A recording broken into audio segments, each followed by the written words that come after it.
الحمد للہ رب العالمین والصلاة والسلام علی سید الانبیاء والمرسلین وعلی آلہ واصحابہ وازواجہ اجمعین الی یوم الدین۔ الحمد للہ آج 12 فروری 2023 کو سنڈے کے دن ہمارا یہ پبلک سیشن نمبر 81 انشاءاللہ منعقد ہونے جا رہا ہے۔ آپ کے یہ سوالات پرچیوں کی شکل میں ریئل ٹائم میرے پاس آ چکے ہیں، انشاءاللہ ان کو ہم بعد میں ڈسکس کریں گے۔ پہلے کرنٹ افیئر کے طور پر ایک ایشو، پچھلے ویک میں جو ایک انٹرنیشنل ایشو ہے وہ ترکیے میں جو زلزلہ آیا ہے اور شام میں اور ان پورے علاقوں کے اندر، جس میں آلموسٹ کوئی 30,000 کے قریب لوگ شہید ہو چکے ہیں، چونکہ وہ میجورٹی سارے مسلمان ہی ہیں، اور آلموسٹ 1 لاکھ کے قریب جو ہیں وہ زخمی ہیں، اور 50 لاکھ سے زیادہ لوگ بے گھر ہو چکے ہیں۔ ظاہر ہے ایک مشکل وقت ہے ان کے اوپر، اللہ تعالیٰ ان کے لیے آسانیاں اور عافیت والا معاملہ فرمائے۔ جو لوگ اس زلزلے میں شہید ہو چکے ہیں، اللہ تعالیٰ ان کی مغفرت فرمائے، ان کے گناہوں سے درگزر فرمائے، انہیں نیک کاموں کا اجر عطا فرمائے۔ اس طرح کی جتنی بھی ناگہانی موت ہیں وہ شہادت کی کیٹیگری میں فال کرتی ہیں۔ بخاری مسلم دونوں میں حدیث ہے کہ اللہ کے محبوب صلی اللہ علیہ وآلہ وسلم نے فرمایا کہ میری امت کے 5 شہداء ہیں، ان میں سے جو طاعون کے مرض میں مبتلا ہو کے مر جائے، پیٹ درد سے کوئی مر جائے، اسی طریقے سے پانی میں ڈوب کے مر جائے، کسی بلڈنگ کے نیچے دب کے مر جائے، اور آگ میں جل کے جو مر جائے وہ بھی اسی کیٹیگری میں فال کرتا ہے۔ جو اللہ کی راہ کا مسافر ہے وہ تو ہے ہی ہے۔ سنن نسائی میں تو یہاں تک آیا ہے کہ جو عورت ڈیلیوری کے دوران فوت ہو جائے وہ بھی اللہ کے حضور شہید لکھی جائے گی۔ یعنی جتنے بھی کیٹاسٹروفک قسم کی اموات ہے، ایک ایکسیپشن کے ساتھ کہ آپ نیکی کے کام کے لیے جا رہے ہو، یہ نہیں کہ ایک شخص برائی کے لیے جا رہا ہے اور اس کا بحری جہاز ڈوب گیا تو اسے شہید شمار کر لیا جائے گا، یعنی وہ کسی برائی کے ارادے سے نہ نکلا ہو۔ بہرحال جو عام نیچرل ڈیتھ ہے اس سے ہٹ کے یہ ایک کیٹاسٹروفک جو ڈیتھ ہوتی ہے یہ اللہ کے حضور شہادت کے حوالے سے لکھی جاتی ہے۔ پاکستان میں بھی آپ کو پتہ ہے 8 اکتوبر 2005 کو بہت بڑا زلزلہ آیا تھا، اس میں تو اس سے بھی زیادہ تباہی ہوئی تھی، 1 لاکھ سے زیادہ لوگ شہید ہوئے تھے، اور آج تک اس زلزلے کے جو اثرات ہیں وہ لوگوں کے اوپر موجود ہیں۔ ظاہر ہے کہ لوگ تکلیف کاٹ رہے ہیں، جن کے قریبی لوگ اس میں بچھڑ گئے تھے، اور کتنے لوگ تو اس زلزلے کے بعد پھر سنبھل بھی نہیں سکے فائنینشلی بھی۔ پر یہ جتنی بھی آفات ہیں ان کے اوپر مسلمان کا ایٹیچیوڈ یہ ہونا چاہیے جو قرآن پاک میں اللہ تعالیٰ نے سورۃ البقرہ میں ایک ڈیسٹنی ہماری طے کر دی ہے، وَلَنَبْلُوَنَّكُمْ بِشَيْءٍ مِّنَ الْخَوْفِ وَالْجُوعِ وَنَقْصٍ مِّنَ الْأَمْوَالِ وَالْأَنفُسِ وَالثَّمَرَاتِ، ہم ضرور تمہیں آزمائیں گے، خوف کے ذریعے، بھوک کے ذریعے، جان اور مال میں نقص کے ذریعے، اور پھر دیکھیں گے کہ اہل ایمان کا ایٹیچیوڈ کیا ہے۔ وہ اللہ تعالیٰ نے خود ہی بتا دیا ہے کہ جب بھی انہیں کوئی مصیبت پہنچتی ہے تو وہ کہتے ہیں انا للہ و انا الیہ راجعون، بے شک ہم بھی اللہ ہی کے لیے ہیں، اسی کی طرف سے آئے ہیں، اسی کی طرف لوٹ جائیں گے۔ تو یہ جو اب مصیبت آئی ہے اس کا بھی اینڈ ہو جانا ہے، یعنی دنیا میں ہر چیز کو موت ہے، مصیبت کو بھی تو موت ہے نا۔ ایٹ لیسٹ مصیبت کو اس دن تو موت آ جانی ہے جس دن انسان خود مر جائے گا۔ اگر کوئی شخص کسی لا علاج مرض کے اندر مبتلا ہے، کینسر کے مرض کے اندر مبتلا ہے، یا اس کے ڈائلسس ہوتے ہیں، یا اور کوئی ایشو ہے، یہ تکلیف وہ کاٹ رہا ہے، لیکن یہ تکلیف اس دن تک ہے جس دن تک اس کی سانسیں چل رہی ہیں۔ جب وہ مر جائے گا تو تکلیف بھی اس کے ساتھ مر جائے گی۔ یہ اس کا مطلب ہے کہ ہم بھی تو اللہ ہی کی طرف سے آئے تھے، ہمیں بھی اللہ ہی کی طرف لوٹ جانا ہے، یعنی الٹیمیٹلی یہ تکلیف کا انجام وہی ہونا ہے جو ہمارا ہے۔ جب ہم دنیا سے چلے جائیں گے تو خود بخود وہ دنیا کی جو تکلیف ہے وہ ہم سے ختم ہو جائے گی، لیکن اصل مصیبت یہ ہے کہ آخرت میں کیا بنا۔ یہ نہ ہو کہ دنیا بھی برباد اور آخرت بھی برباد، کیونکہ اللہ تعالیٰ نے فرمایا یوم التغابن، آخرت کا جو دن ہے نا، یہ ہار اور جیت کے فیصلے کا دن ہے۔ جیتا وہ جو اس دن اللہ کے حضور کامیاب ہو گیا، ہارا وہ جو اس دن اللہ کے حضور ناکام ہو گیا، والعیاذ باللہ تعالی۔ اللہم احسن عاقبتنا فی الامور کلہا واجرنا من خزی الدنیا وعذاب الآخرہ اللہم ربنا آتنا فی الدنیا حسنہ وفی الآخرۃ حسنۃ وقینا عذاب النار، آمین۔ تو تکلیف میں مسلمان کا ایٹیچیوڈ یہی ہونا چاہیے۔ اور ایک مجھے ضمناً دعا یاد آ گئی، صحیح مسلم میں ہے، ام سلمہ کہتی ہیں کہ جب میرے خاوند فوت ہوئے، ابو سلمہ بڑے نیک صحابی تھے،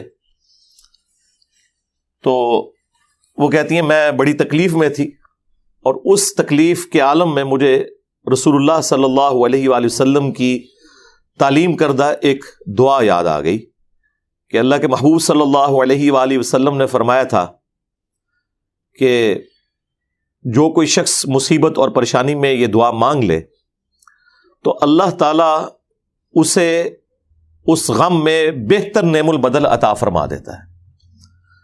دعا کے الفاظ بھی اسی طرح ہیں، انا للہ و انا الیہ راجعون، یہ تو وہی حصہ ہو گیا جو سورۃ البقرہ میں آیا۔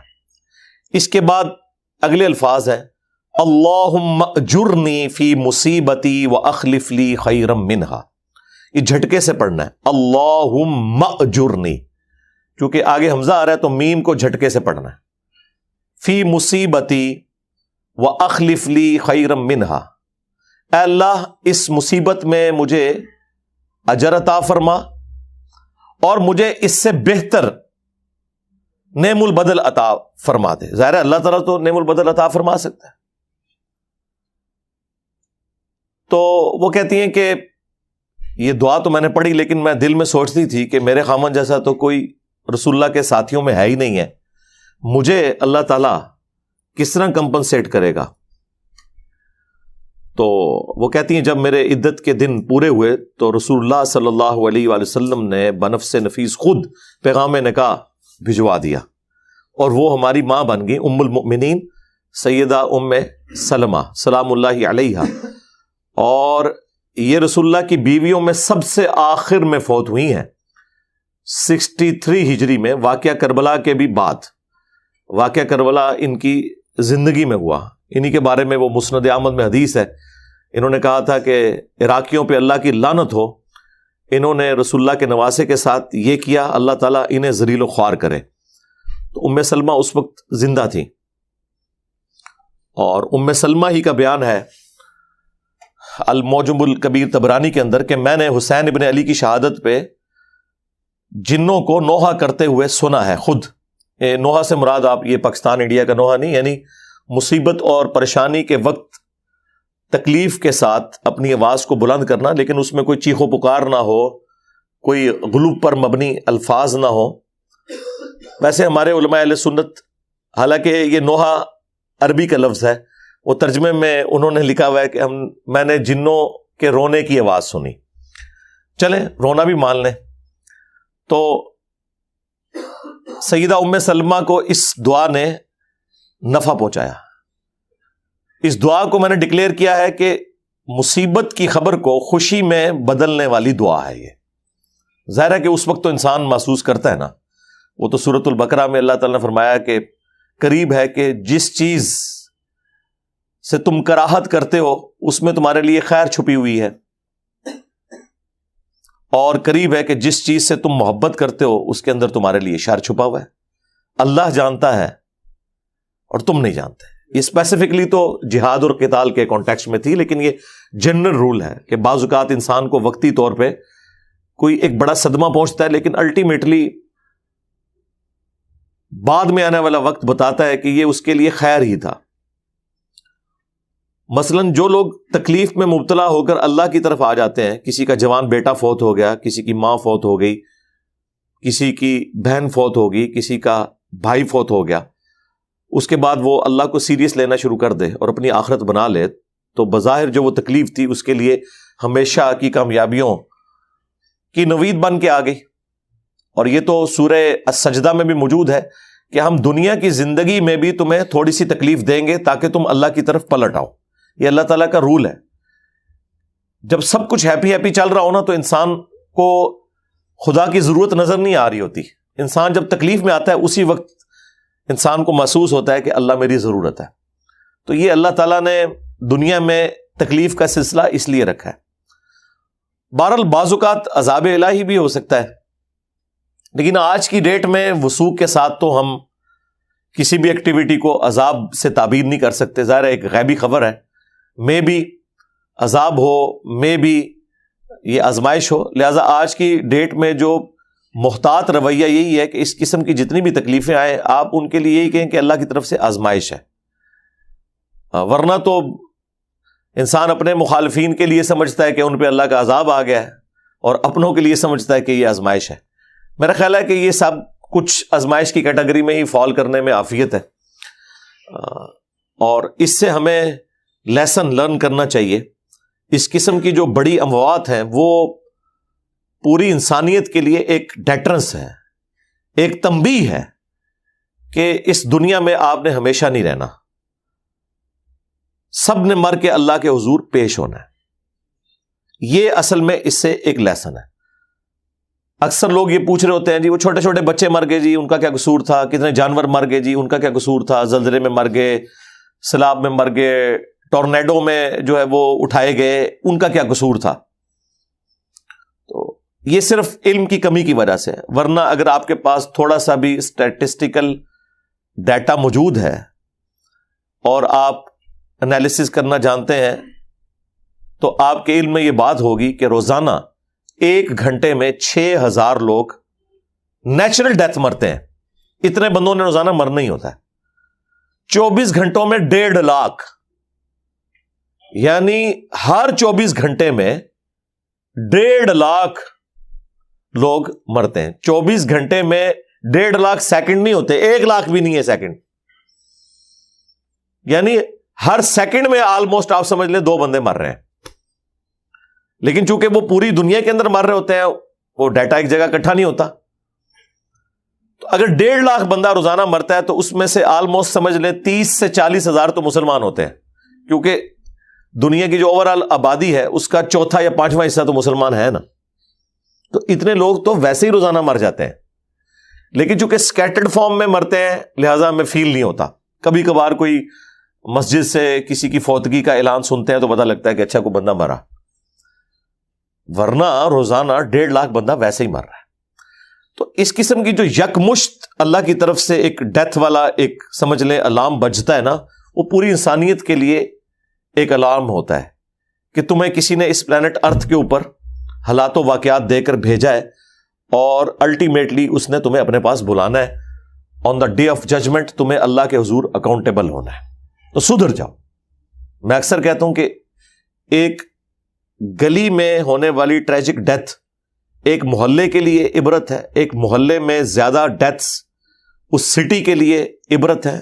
ایک سٹی کے اندر بڑا حادثہ جو ہے وہ ایک پورے صوبے کے لیے، اور ایک صوبے میں ہونے والا حادثہ ایک ملک کے لیے، اور ایک ملک میں بڑا ہونے والا حادثہ جس طرح کہ ترکیے میں ہوا، شام میں ہوا، یہ پوری دنیا کے لیے ایک اللہ تعالیٰ کی طرف سے الارم ہے کہ لوگ اللہ کی طرف پلٹ آئیں. باقی اللہ نے تو اپنی ڈیسٹنی میں پہلے ہی مقرر کیا ہوا ہے کہ جو بھی تکلیف ہے وہ اس نے اپنے ٹائم کے اوپر بھیجنی ہے، وہ نہ آگے ہو سکتی ہے نہ پیچھے. اس حوالے سے یہ جو تکلیف کا سلسلہ ڈیسٹنی اور تقدیر کے ساتھ جڑا ہوا ہے، سورۃ الحدید میں اللہ تعالیٰ نے اس ٹاپک کو بڑا کھول کر بیان کیا، اور اس انداز میں قرآن کی کسی اور سورت میں اس ٹاپک کو بیان نہیں کیا گیا. یہ سمجھ لیں اس کی ایپیکس ہے. آیت نمبر 22 اور 23، سورت نمبر 57 ہے سورۃ الحدید، اور آیت نمبر ہے 22. اعوذ باللہ من الشیطان الرجیم، بسم اللہ الرحمن الرحیم. ما اصاب من مصیبت فی الارض، کوئی بھی مصیبت نہیں کہ جو زمین میں نازل ہو. یعنی پوری زمین کے اوپر جتنے بڑے بڑے مصائب آتے ہیں، خواہ وہ زلزلے کی شکل میں ہو، سیلاب کی شکل میں ہو، ٹورنیڈوز کی شکل میں ہو، کوئی وبائی مرض پھیل جاتا ہے، اس قسم کی جتنی تکلیف پوری زمین میں آتی ہیں. ولا فی انفسکم، اور نہ کوئی مصیبت کہ جو تمہاری جان پر ٹوٹتی ہے. وہ انسان پہ تکلیف بیماری کی شکل میں بھی آ سکتی ہے، پریشانی کی شکل میں بھی آ سکتی ہے، کسی قریبی کے ڈیتھ کی شکل میں بھی آ سکتی ہے. الا فی کتاب من قبل ان نبرأها، مگر یہ کہ وہ اللہ تعالیٰ نے اپنی ہارڈ ڈسک میں لوح محفوظ میں پہلے ہی لکھ لی ہے، اس سے پہلے کہ اللہ تعالیٰ اس مصیبت کو زمین والوں پر یا کسی انڈیویجول کے اوپر بھیجے. کیوں پہلے لکھ لی ہے؟ اس کی حکمت بتا دی. ان ذلک علی اللہ یسیر، پہلی بات تو یہ کلیئر کر دی کہ یہ اللہ کے اوپر بہت آسان ہے. ویسے تو ان امیجنیبل چیز ہے کہ دنیا میں اربوں انسان ہے اور انسان تو ایک سپیشی ہے، اس کے علاوہ 20